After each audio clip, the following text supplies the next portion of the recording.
Tab stories. Haunted हवेली। एक रोज Diwakar office से आता है और अपनी पत्नी पूनम से कहता है, अरे पूनम, मैं क्या कह रहा था कि हमें प्रॉपर्टी में इन्वेस्ट करना चाहिए, क्योंकि कल को हमारे बच्चे होंगे तो हमारा खर्चा बढ़ जाएगा, फिर हम ज्यादा पैसा नहीं बचा पाएंगे। इसलिए अभी से हम कहीं इन्वेस्ट करेंगे ना, तो आगे जाकर फ्यूचर में हमें कोई दिक्कत नहीं होगी। यही तो मैं आपसे कहने वाली थी, बल्कि मुझे तो ये ख्याल कई दिनों पहले आया था। और आपको पता है, मैंने प्रॉपर्टी में इन्वेस्ट करने के लिए एक बहुत सुंदर हवेली देखी है। क्या बात है, ये तो बहुत अच्छी बात है कि तुमने प्रॉपर्टी में इन्वेस्ट करने के बारे में सोचा और उसके बारे में पता भी लगाया। हाँ, मैंने ऑनलाइन एक साइट पर उस हवेली के बारे में सर्च किया था। ये हवेली कुलगढ़ के गांव में है। अच्छा, क्या तुम मुझे उस हवेली की फोटो दिखा सकती हो, अगर तुमने ऑनलाइन साइट पर वो हवेली देखी है तो? हाँ, क्यों नहीं। ये देखिए, ये है उस हवेली की तस्वीर। वाकई कितनी सुंदर हवेली है। अरे वाह, पसंद तो मुझे भी बहुत आ रही है। तो कल चलते हैं इसकी डील के लिए, इसके मालिक से बातचीत करने। हाँ, कल जब आप ऑफिस से घर आ जाएंगे तो हम शाम के समय कुलगढ़ चलेंगे। दोनों ही पति पत्नी प्रॉपर्टी में इन्वेस्टमेंट करना चाहते थे और इसी सिलसिले में दोनों ही अगली देर शाम कुलगढ़ के लिए निकल पड़ते हैं। वैसे पूनम, अच्छा ही है कि हवेली देखने के बहाने हम दोनों साथ में घूम भी लेंगे और थोड़ा समय भी साथ बिता लेंगे। नहीं तो ऑफिस के चक्कर में मुझे टाइम ही नहीं मिल पाता है। हाँ, ये तो आप सही कह रहे हो, वरना आपको तो काम के आगे अपनी पत्नी भी याद नहीं रहती। अरे तुम तो जानती हो ना कि मैं काम की वजह से इतना बिजी हो जाता हूँ कि खुद को भी समय नहीं दे पाता।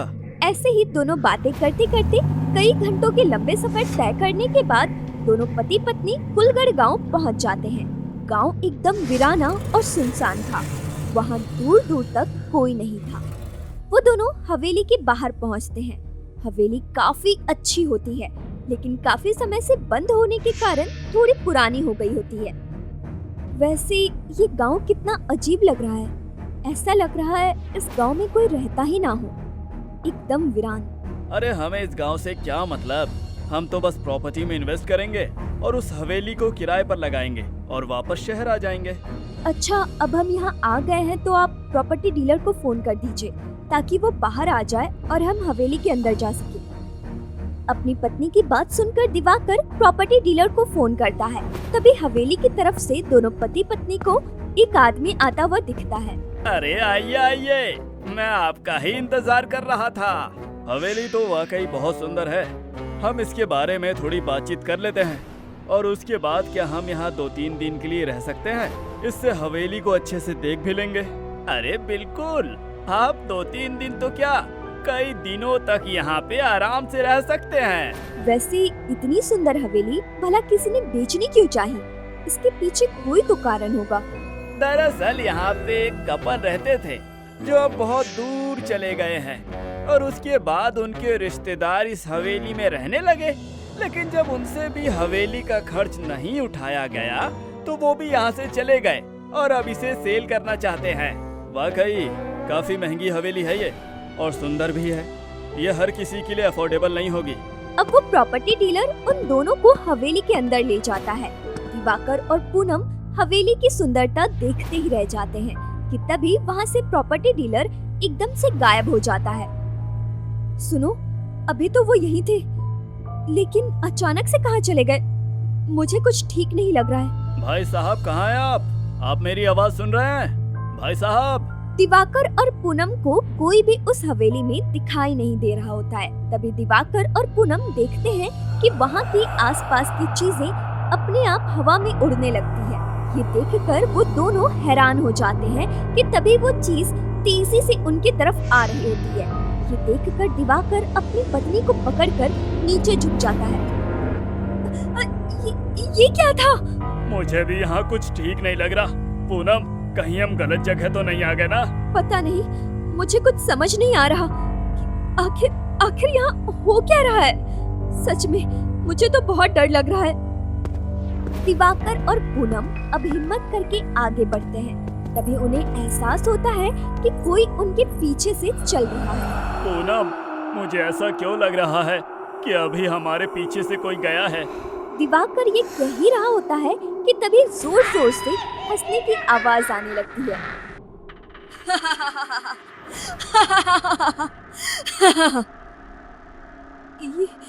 ये सब क्या है? कौन है? सामने आओ, मैं कहती हूँ सामने आओ। पूनम, मुझे यहाँ कुछ भी ठीक नहीं लग रहा है। हमें यहाँ से चलना चाहिए। अचानक उस प्रॉपर्टी डीलर का गायब हो जाना, उसके बाद अजीब अजीब सी चीजें होना, ये घर बिल्कुल भी नॉर्मल नहीं है। हमें यहाँ से चलना चाहिए। आप ठीक कह रहे हैं, हमें जल्द से जल्द यहाँ से निकलना होगा। दिवाकर और पूनम जैसे ही दरवाजे की तरफ कदम बढ़ाते हैं, दरवाजा अपने आप बंद हो जाता है। तेज हवाएं चलने लगती हैं और साथ ही किसी के रोने की आवाज आने लगती है।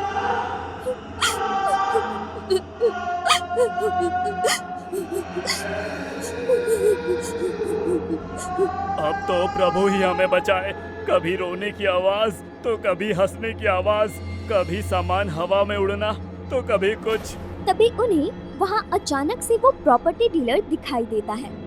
सुनिए, सामने देखिए, वो प्रॉपर्टी डीलर। भाई साहब, आप कहाँ चले गए थे? आपको पता भी है यहाँ अजीब अजीब सी चीजें होने लगी थी। नहीं नहीं, हमें ये हवेली नहीं चाहिए, हमें माफ कीजिए। अरे नहीं चाहिए तो क्या हुआ? अब तुम दोनों यहाँ से लौट कर भी तो नहीं जा सकते ना। इतना कहते ही वो प्रॉपर्टी डीलर अपने असली रूप में आ जाता है। दरअसल वो एक चुड़ैल थी, जिसे अपने रूप में आते हुए देखकर दिवाकर और पूनम बुरी तरह से डर जाते हैं। यहाँ से निकलना मुश्किल है। अब अपनी जान बचाकर कहाँ जाओगे तुम दोनों? चुड़ैल? ये प्रॉपर्टी डीलर तो एक चुड़ैल निकला। कौन हो तुम और हमसे क्या चाहती हो? हमने तुम्हारा क्या बिगाड़ा है? हमें जाने दो। एक बार जो इस हवेली में आया है, फिर वो लौटकर कभी नहीं जा पाया। और मैं अब तुम दोनों की बलि देकर अपने प्यार को वापस लाऊंगी। देखो, हम तो तुम्हें जानते भी नहीं हैं। तुम क्या चाहती हो और तुम कौन हो? हमने तुम्हारा क्या बिगाड़ा है? आखिर तुम निर्दोष लोगों की जान लेकर साबित क्या करना चाहती हो? तुम निर्दोष होने की बात करती हो? आखिर मेरी क्या गलती थी? मैं भी तो निर्दोष थी, लेकिन इस हवेली के मालिक ने मुझे मौत के घाट उतार दिया। तो क्या तुम उसका बदला हमसे ले रही हो? किसी को नहीं छोड़ूंगी, सबको मार दूंगी। देखो हमें जाने दो। हम तुम्हारे किसी काम के नहीं हैं। ऐसे कैसे जाने दूं? इस हवेली के मालिक ने मेरे प्यार को मुझसे छीन लिया। मैं उसके बेटे से प्यार करती थी और मेरी माँ वो यहाँ नौकरानी थी। मैं एक गरीब लड़की थी। मुझे मालिक के बेटे से प्यार हुआ और जब ये बात उन्हें पता चली कि उनके बेटे को एक छोटी जात और गरीब लड़की से प्यार हो गया है, तो उन्होंने पहले मुझे मार डाला और उसके बाद मेरे प्यार में मेरे प्रेमी ने आत्महत्या कर ली। उसी का बदला ले रही हूँ मैं। अब तक मैं 99 प्रेमी जोड़ों को मार चुकी हूँ और तुम्हें मारकर मैं अपने प्यार को वापस पालूंगी। और ये करके तुम्हें मिलेगा क्या? मुझे मेरा खोया हुआ प्यार वापस मिल जाएगा और तुम दोनों वो आखिरी प्रेमी जोड़ा हो जिसे मारकर मैं अपने प्यार की तरफ एक और कदम बढ़ा लूंगी। क्या? देखो हमें छोड़ दो। हम निर्दोष हैं। तुम जो कहोगी हम वो करेंगे। लेकिन हमारी जान बख्श दो। नहीं, आज मैं तुम दोनों को मार कर ही रहूंगी। इतना कहने के बाद चुड़ैल एक चाकू को हवा में उड़ाती है और उसे उन दोनों की तरफ मारने के लिए जैसे ही हाथ बढ़ाती है, तभी दिवाकर चुड़ैल को रोकते हुए कहता है, देखो, तुम ये जो भी कर रही हो वो गलत कर रही हो। ऐसे इतने लोगों को मार कर अगर तुम अपने प्यार को पाना चाहती हो ना, तो तुम सोच कर देखो तुम क्या कर रही हो।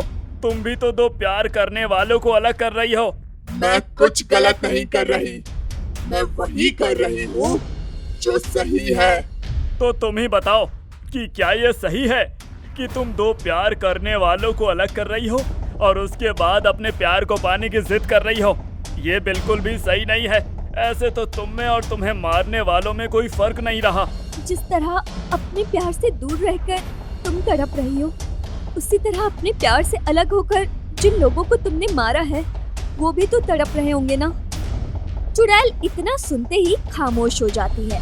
उसकी आंखों से आंसू झलक रहे थे और चाकू हवा में से नीचे गिर जाता है और वो रोते बिलखते हुए दिवाकर से कहती है, तुम बिल्कुल सही कह रहे हो। मैं अपने प्यार को पाने के लिए औरों को अलग कर रही हूँ, लेकिन मैं अपने प्यार को ना भी पा सकूं, पर फिर भी मुझे मुक्ति नहीं मिल पाएगी। तुम हमें बताओ, हम तुम्हारी मदद जरूर करेंगे। मेरे कातिल को तुम्हें यहाँ तक लाना होगा। मैं अपना बदला पूरा करना चाहती हूँ। जिस तरह उसने मुझे मौत की घाट उतारा है, उसी तरह मैं भी उसे मारना चाहती हूँ, तड़पा तड़पा कर। तभी मेरी आत्मा को मुक्ति मिल पाएगी। हमें मंजूर है, हम तुम तक तुम्हारे कातिल को पहुंचा देंगे। उसके बदले तुम हमें जाने दोगी। ठीक है, जाओ जाओ, फिर मेरे कातिल को यहाँ तक लेकर आओ। लेकिन इस दौरान तुम मेरे कब्जे में रहोगी और तुम्हारा पति जाएगा। जरा भी होशियारी करने की कोशिश की तो समझ लेना तुम्हारी पत्नी मारी जाएगी। इतना कहने के बाद वो चुड़ैल वहाँ से गायब हो जाती है और पूनम रोने लगती है। तुम चिंता मत करो, मैं जल्दी लौट आऊंगा, लेकिन तब तक तुम अपना ध्यान रखना, ठीक है? मुझे बहुत डर लग रहा है। आप जल्दी जाइए। अगर आपको जरा भी लेट हुआ तो शायद हम दोबारा ना मिल पाए। नहीं नहीं, मैं तुम्हें कुछ भी नहीं होने दूंगा। मैं जल्दी लौट आऊंगा। तुम चिंता मत करो। इतना कहकर दिवाकर वहाँ से चला जाता है और उस हवेली के मालिक के पास पहुँचता है। हवेली का मालिक काफी बूढ़ा हो चुका था और उसे हवेली खरीदने के बारे में बताता है। तो तुम्हें वो हवेली चाहिए, लेकिन मैं तुम्हें एक राज की बात बता दूं, वो हवेली बिल्कुल भी ठीक नहीं है। अरे कैसे मालिक हैं आप? एक तो मुझे हवेली पसंद है और आपको हवेली के उचित दाम भी मिल रहे हैं, तब भी आप ऐसी बातें बोल रहे हैं। मुझे कुछ नहीं पता। अब आप मेरे साथ चलिए और हवेली मेरे नाम कीजिए। अब तो मैं जरा बूढ़ा हो गया हूँ तो ज्यादा चल फिर नहीं सकता, लेकिन तुम कहते हो तो मैं हवेली तक चलता हूँ। और हाँ, मुझे नहीं पता कि तुम्हें मेरी वो हवेली कैसे पसंद आई। ये हवेली मेरी पत्नी को बहुत पसंद है और मैं अपनी पत्नी का दिल नहीं दुखाना चाहता, बस क्योंकि मैं उससे बहुत प्यार करता हूँ। बेटा, प्यार मोहब्बत की बातें तो मत करो मेरे सामने। इस प्यार मोहब्बत ने मेरा बहुत कुछ छीन लिया है मुझसे। खैर छोड़ो, चलो हम उस हवेली चलते हैं। अब दिवाकर हवेली के मालिक को हवेली लेकर जाता है। जैसे ही हवेली का मालिक हवेली के अंदर आता है, वैसे ही जोरों की हवा चलने लगती है और सब कुछ इधर उधर उड़ने लग जाता है। अरे ये क्या हो रहा है अचानक से? कहीं यहाँ रति बेटी की आत्मा तो नहीं? सुनो बेटा, ये हवेली हॉन्टेड हवेली है। देखिए, मैं सब कुछ जानता हूँ, आप अंदर तो चलिए। जैसे ही हवेली का मालिक अंदर प्रवेश करता है, वहाँ वो चुड़ैल प्रकट हो जाती है और हवेली के मालिक को हवा में उठा देती है। हवेली का मालिक छटपटा रहा होता है। छोड़ दे मुझे, जाने दे मुझे तू चुड़ैल। पहले मेरे बेटे को खा गई, अब मुझे भी मारेगी क्या? आपने दो प्यार करने वालों को अलग किया है, अब इसका नतीजा भुगत रहे हैं आप। मैं यहाँ से अपनी पत्नी के साथ जा रहा हूँ। आपको आपकी मौत की मुबारक। अब क्या हुआ? बोलती बंद हो गई? मुझे तो अब भगवान भी नहीं बचा सकता। ऐसे ही तड़पा तड़पा कर मारूंगी मैं तुझे, जैसे तूने मुझे मारा था। वो मेरी सबसे बड़ी भूल थी। तुम्हारे मरने के बाद मेरे बेटे ने भी फांसी लगा दी। छोड़ दो मुझे, मत मारो। आखिरकार हॉन्टेड हवेली में रहने वाली चुड़ैल अपने कातिल का गला उसके शरीर से अलग करके उसका खात्मा कर देती है और अपने इंतकाम को पूरा करती है और इस दुनिया से मुक्त हो जाती है। उस दिन के बाद आज तक वो हॉन्टेड हवेली वीरान है। कहानी से सीख, हमें कभी भी किसी की भावनाओं को ठेस पहुंचाकर या परेशान करके तकलीफ नहीं देनी चाहिए। साथ ही गरीब और अमीर के बीच भी फर्क नहीं करना चाहिए, क्योंकि अंत में हिसाब केवल कर्मों का ही होता है। आपको हमारी कहानी कैसी लगी हमें कमेंट करके जरूर बताएं। और साथ में अपने सभी दोस्तों को भी ये लिंक शेयर कर दीजिए ताकि वो भी इस कहानी से कुछ अच्छा सीख सकें। और हाँ, जिन्होंने अब तक हमारे टैब स्टोरीज चैनल को सब्सक्राइब नहीं किया है वो जल्दी से सब्सक्राइब कर लीजिए और बेल आइकन दबा के नोटिफिकेशन भी ऑन कर लीजिए ताकि हमारी अगली नई कहानी आपको सबसे पहले मिले।